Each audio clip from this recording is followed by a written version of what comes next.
जय हिंद दोस्तों।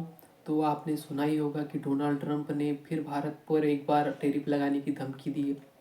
पहले से ही भारत पे 50% के टैरिफ है, जो दुनिया में किसी देश के ऊपर अमेरिका ने नहीं लगाए। और लगाए भी क्यों हैं? क्योंकि भारत रसिया से तेल खरीद रहा है, इसीलिए लगाए।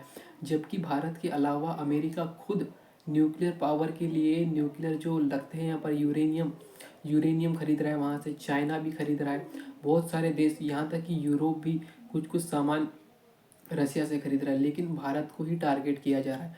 क्यों टारगेट किया जा रहा है? अमेरिका की एक ऐसी नीति है।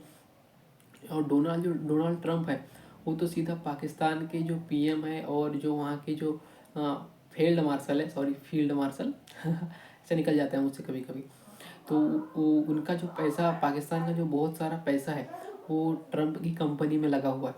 इसीलिए व्यक्तिगत स्वार्थ भी ट्रंप का जुड़ा हुआ है वहाँ पर कुछ ना कुछ। तो अमेरिका की नीतियों के बारे में हम समझते हैं, अमेरिका क्या सोचता है, कैसा सोचता है। अमेरिका वो देश है जो ये कहता है कि no permanent friends, no permanent enemies, only interest. मतलब ना तो इनका कोई दोस्त है, ना ही कोई दुश्मन। सिर्फ जहाँ उनका इंटरेस्ट दिखेगा और जहाँ पर अमेरिका को इंटरेस्ट होगा, तो वहाँ पर वो उनके साथ जुड़ जाएंगे। वैसे ही हुआ था जैसे एक समय पर चाइना और अमेरिका की बहुत अच्छी दोस्ती थी। क्योंकि तब अमेरिका को काउंटर करना था यूएसएसआर को, जो आज का रसिया है, अब जो चाइना है वो महाशक्ति बन गया है, और अमेरिका के लिए बहुत सर की मुसीबत, मतलब सर की मुसीबत ही कहेंगे उसको। सर पे बैठ गया है कि उन्हें लग रहा है कि इस दुनिया की सुपर पावर हमारे अलावा भी कोई और देश बन सकता है। तो अमेरिका कभी नहीं चाहता कि कोई भी देश अमेरिका को रिप्लेस करे। अमेरिका यही चाहता है कि पूरी दुनिया पर हम ही राज करें, हमारा एक वर्चस्व हो, और हम जैसा चलते आ रहे हैं वैसा ही हो। लेकिन ऐसा कभी नहीं हुआ। साम्राज्य आए हैं, साम्राज्य गए हैं। एक समय पर ब्रिटेन का सूरज जो क्या बोलते थे कि ब्रिटेन में सूरज कभी नहीं ढलता, ब्रिटेन के साम्राज्य का सूरज कभी नहीं ढलता। आज वो इतना छोटा सा सिमट के रह गया कि कोई पूछ नहीं सकता। अब जापान को देख लो, जापान की आर्मी कितनी ताकतवर थी, क्या थी, क्या क्या क्या लड़ा था जापान विश्व युद्ध एक में, दो में, और बहुत बेहतरीन। लेकिन आज जापान कहाँ पर है? तो देख सकते हैं कि कोई भी शक्ति ज़्यादा देर तक टिक नहीं सकती। आप एक जगह रह सकते हो, जा सकते हो, लेकिन वहाँ से आपको एक ना एक दिन नीचे आना ही पड़ेगा। तो अमेरिका की नीति क्या है? अमेरिका की नीति है कि चाइना के पीछे भारत को लगा देना। जैसे अभी भारत को थोड़ा सपोर्ट क्यों कर रहा है? क्योंकि चाइना ऊपर जा रहा है, इसीलिए वो भारत को थोड़ा सपोर्ट करता है। और भारत को सपोर्ट करता है, लेकिन उसको ये भी डर है कि कल जैसे ही हमने पिछली गलती की थी कि यूएसएसआर को काउंटर करने के लिए हमने चाइना को सपोर्ट किया था, और चाइना आज हमसे ऊपर जा रहा है, वैसे ही कहीं हम चाइना को काउंटर करने के लिए भारत का सपोर्ट करें, और भारत भी अगली बार हमारा कोई सुपर पावर बनकर हमारे को रिप्लेस ना कर दे, ये उनको ज़्यादा डर है। इसीलिए भारत के पीछे वो लगा के रखते हैं पाकिस्तान को। ये उनकी नीति है, एक देश के पीछे दूसरे देश को लगा के रखते हैं, आपस में भिड़वाते हैं और फिर युद्ध करवाते हैं। उसके बाद में वो हथियार भी अपने ही बिकवाते हैं। हथियार भी कहाँ से लेंगे? अमेरिका से लेंगे। हमसे लोग हथियार बोलते हैं, और समझौता भी खुद करवाने आ जाते हैं कि बोलते हैं दुनिया में हम समझौता करवा रहे, ये करवा रहे। लेकिन ऐसा कुछ नहीं है। अमेरिका एक बहुत बड़ी क्या कहते हैं, ऊंची खोपड़ी कह सकते हैं, जो चाहती है कि दुनिया पर सिर्फ वही राज करे। और ऐसा होगा नहीं, कभी ना कभी समय का पलड़ा बदलेगा और दूसरी नई शक्ति वहाँ पर बैठेगी जहाँ पर आज अमेरिका बैठा हुआ है। तो अब देखते हैं कि अमेरिका का क्या अगला कदम होता है भारत के प्रति। लेकिन व्यक्तिगत तौर पे मुझसे पूछा जाए तो मैं कहूँगा कि ये डोनाल्ड ट्रंप और भारत का निजी थोड़ा सा कुछ लग रहा है कि पर्सनल मामला है डोनाल्ड ट्रंप का भारत से। इसी वजह से ये रिश्ते बिगड़े। नहीं तो भारत और अमेरिका के पिछले 10 साल के आप रिश्ते उठा के देख लिए, जितने भी राष्ट्रपति आए उन्होंने पूरे भारत के साथ में अच्छा संबंध बनाने की कोशिश की है। और ये बहुत बढ़िया रहेगा भारत के लिए, क्योंकि भारत के जो एक्सपोर्ट जहाँ पर भी वो ट्रेड करता है, सबसे ज़्यादा सरप्लस फ़ायदा भारत को अमेरिका के साथ ही होता है। जैसे अभी टैरिफ लगा दिया गया है तो भारत पे बहुत ज़्यादा प्रभाव पड़ रहा है। भारत का जो रुपया है वो कमज़ोर हुआ। उसके बाद भी फिर बहुत सारे जीडीपी के आंकड़े आए। आंकड़े तो अच्छे थे, 8.2% की दर से भारत आगे बढ़ रहा है, लेकिन इससे भी बेहतर हो सकता था। अगर से डोनाल्ड ट्रंप के 50% टैरिफ ना होते तो भारत इससे भी अच्छा करता है। और भारत को ज़रूरी है कि वो हर साल कम से कम 9 से 10% जीडीपी ग्रोथ दिखाए, ताकि वो चाइना जैसे एक समय चाइना 90s में 9 से 10, 10 से 11 सालाना सालाना ग्रोथ दिखा रहा था, इसीलिए आज वो कहाँ पर खड़ा है। वैसे ही भारत को भी कुछ करना होगा, ऐसे ही कुछ करना होगा जिस वजह से भारत भी अपने देश की तरक्की कर पाएगा। और अभी तो आप देख ही सकते हैं कि चाइना कहाँ पहुँच गया, लगभग अमेरिका के पास ही पहुँच गया, और अमेरिका को सीधा टक्कर देता है, चुनौती देता है।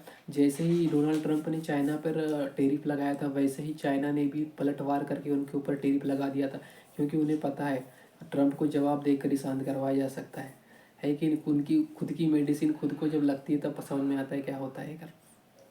तो अब देखने वाली बात होगी कि ये जो टेरिफ है, भारत और अमेरिका के बीच में ट्रेड डील भी होने की बात चल रही है, लेकिन अब पता नहीं ये ट्रेड डील कब होगी।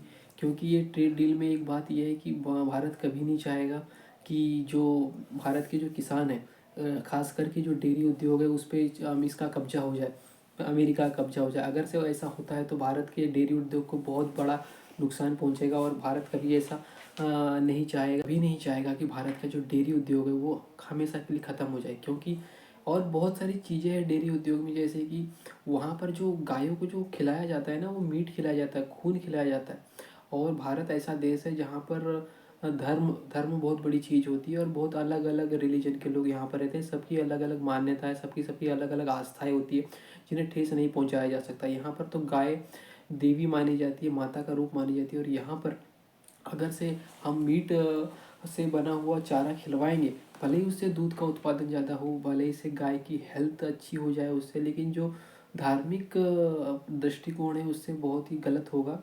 और ये भारत नहीं चाहेगा कि अमेरिका भारत की डेयरी सेक्टर में घुसे। तो ख़ास तौर पे अगर से हम कहा जाए कि अमेरिका भारत से चाहता क्या है। अमेरिका भारत से चाहता है कि भारत ये पूरी तरीके से अमेरिका के पाले में रहे, यानी यूरोप के जितने भी देश हैं, जैसे ही यूरोप के देश अमेरिका की सुनते हैं वैसे ही भारत भी सुने। लेकिन भारत की नीतियाँ साफ है। भारत पहले से ही गुटनिरपेक्ष जो पक्ष था उसमें रहा है। वो थर्ड वर्ल्ड कंट्री में गिना जाता था। थर्ड वर्ल्ड कंट्री वो होती थी जो पहली पहली वर्ल्ड फर्स्ट वर्ल्ड कंट्री वो थी जो यूरोप और अमेरिका के साथ थी। और जो सेकेंड वर्ल्ड कंट्री थी वो यूएसएसआर हो गया, और बाकी जो देश है जो चाइना हो गया, ये हो गया। तो ये दो चार देश थे, तो ये थे। और जो अब ये दोनों फर्स्ट वर्ल्ड कंट्री और सेकेंड वर्ल्ड कंट्री का युद्ध होता था, और जो इनके बीच में बच गए, जो दोनों के तरफ किसी की तरफ से नहीं लड़े, ये थर्ड वर्ल्ड कंट्री कहलाते थे। तो ऐसा हुआ था, इसीलिए भारत थर्ड वर्ल्ड कंट्री कहलाता है। भारत कभी भी किसी देश के या तो यूएसएसआर के पक्ष में कभी नहीं रहा पूरी तरीके से, ना ही वो अमेरिका के पक्ष में रहा। उसकी नीतियाँ जो है स्वतंत्र है। लेकिन अमेरिका ये चाहता है कि भारत हमेशा अमेरिका की बात सुने, अमेरिका जैसा कहता है वैसा करे। और इसमें ही अमेरिका के लिए बहुत अच्छी बात होगी, क्योंकि अमेरिका अगर से भारत की मदद करता है और भारत अगर से ताकतवर हो जाता है और वो अमेरिका को रिप्लेस करने की स्थान पर आ जाता है, तो फिर ये अमेरिका के लिए और एक बड़ा चीन के अलावा भी एक और संकट खड़ा हो जाएगा। इसीलिए अमेरिका चाहता है कि भारत उसी के पलड़े में रहे, उसी की बात सुने, ना तो वो रसिया के इतने करीब ना जाए। जैसा कि आजकल देख ही रहे हैं कि भारत पहले से भी ज़्यादा आजकल रसिया के पलड़े में जा चुका है, यानी मतलब उनसे दोस्ती बढ़ चुकी है। लेकिन बात कोट वो भी सही है कि ना तो जियो पॉलिटिक्स में ना तो कोई परमानेंट फ्रेंड होता है, ना ही तो कोई परमानेंट एनिमीज होता है, ओनली इंटरेस्ट।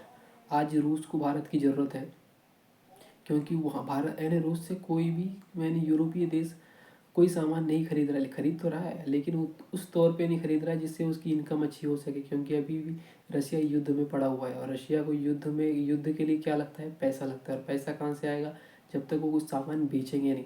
क्योंकि वो एक्सपोर्ट करेंगे तभी पैसा बनेगा। और एक्सपोर्ट क्या कर रहे हैं वो, ऑयल कर रहे हैं। किसको कर रहे हैं, भारत को कर रहे हैं। और भारत क्यों खरीद रहा है, भारत इसीलिए खरीद रहा है कि भारत को सस्ते दामों पर वो तेल मिल रहा है। भारत का भी इंटरेस्ट है यहाँ पर, भारत को सस्ते दामों पर तेल मिल रहा है।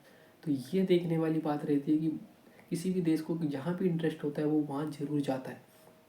अब अमेरिका और वेनेजुला कितने पास पास कंट्री, लेकिन फिर भी अमेरिका और वेनेजुला की नहीं पड़ती।